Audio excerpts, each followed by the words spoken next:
आप देख रहे हैं डरना जरूरी है नवीन कुमार के साथ। तो आइए दोस्तों बढ़ते हैं आज की कहानी की ओर।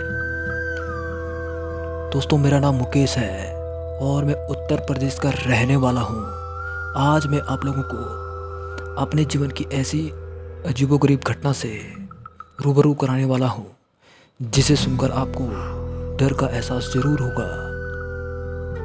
तो दोस्तों ये बात आज से लगभग 15 से 16 साल पहले की है। उस वक्त मैं काफ़ी छोटा था।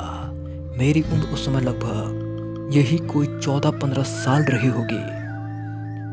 उस समय हमारे गांव में एक बहुत ही अजीबोगरीब घटना घटी थी जो कि आज भी मुझे याद है। भले इस घटना को काफ़ी साल हो गए हों, पर ऐसा लगता है जैसे ये घटना कल की ही हो। हमारा गांव काफ़ी बड़ा था और गांव में लगभग 100 से 200 परिवार रहा करते थे।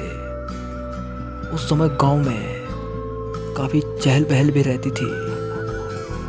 क्योंकि मैं काफ़ी छोटा था इसलिए दिन भर अपने दोस्तों के साथ खेलना और शरारतें करना, बस यही मेरा काम था। दोस्तों हमारे गांव में एक औरत रहती थी जो कि काफ़ी झगड़ालू किस्म की थी। दोस्तों उस औरत का स्वभाव सबके साथ झगड़ा करना और बिना किसी बात गांव वालों को परेशान करने वाला था। शायद इसी कारण उसके पति ने भी उससे तंग आकर आत्महत्या तक कर ली थी। उस औरत का चरित्र भी कुछ ठीक नहीं था और अक्सर उसके घर में पराये मर्दों का आना जाना लगा रहता था। दोस्तों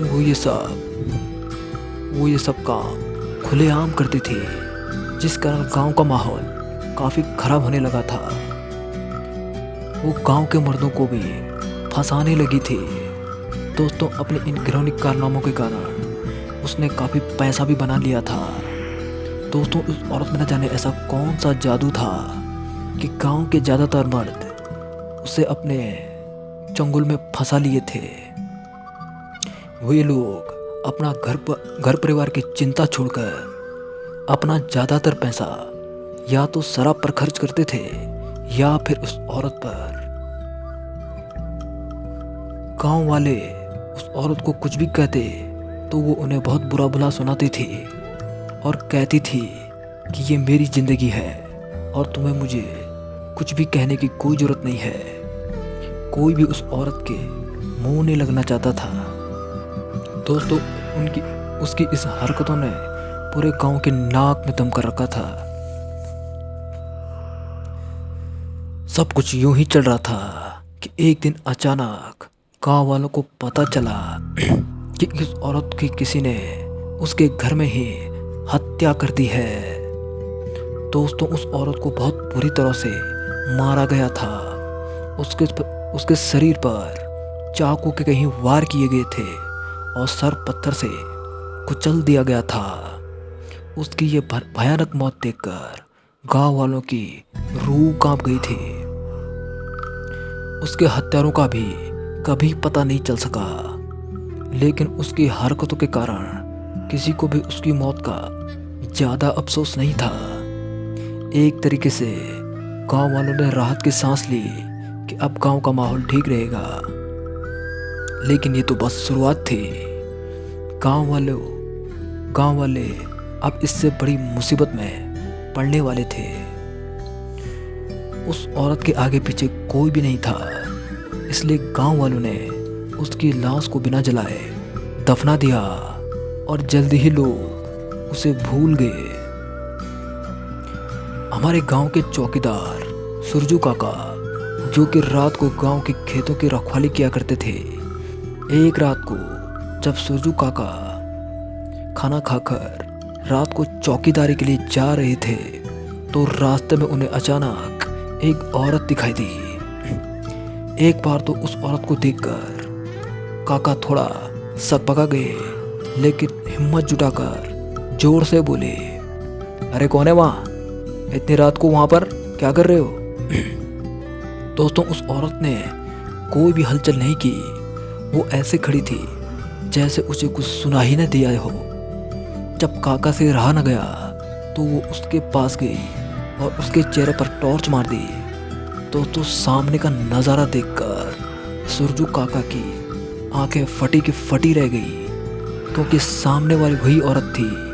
उसे देखकर काका ने कहा, बिमला तुम तो मर गई थी। दोस्तों उस औरत का नाम बिमला था और उसे अचानक देखकर रामू काका चौंक गए थे, क्योंकि वो अब डायन बन के उनके सामने जो खड़ी थी।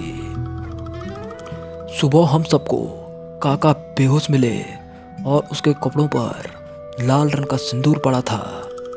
दोस्तों इस घटना के एक हफ्ते के बाद सुरजू काका मर गए। तमाम इलाज के बाद भी वो बच न सके। उसके बाद उस डायन का प्रकोप पूरे गांव में फैल गया। जिस किसी आदमी को वो डायन दिखाई देती थी वो शख्स एक हफ्ते के अंदर तड़प तड़प कर मर जाता था। अंत में गांव वालों ने एक बाबा को बुलाया और इस सब का कारण पूछा। तो बाबा ने बताया कि इस औरत की आत्मा ने ये सब किया है और जब तक उसका अंतिम संस्कार नहीं होता उसकी आत्मा को शांति नहीं मिलेगी। फिर गांव वालों ने उसकी लाश को उसकी कब्र से निकालकर उसकी चिता को आग दी। फिर उसके बाद गांव में ये सब घटनाएं बंद हो गई। दोस्तों इस घटना को याद करके मैं आज भी चौंक जाता हूँ और मेरे रोंगटे खड़े हो जाते हैं। तो दोस्तों इस कहानी में इतना ही। मिलते हैं नेक्स्ट वीडियो में, तब तक के लिए गुड बाय।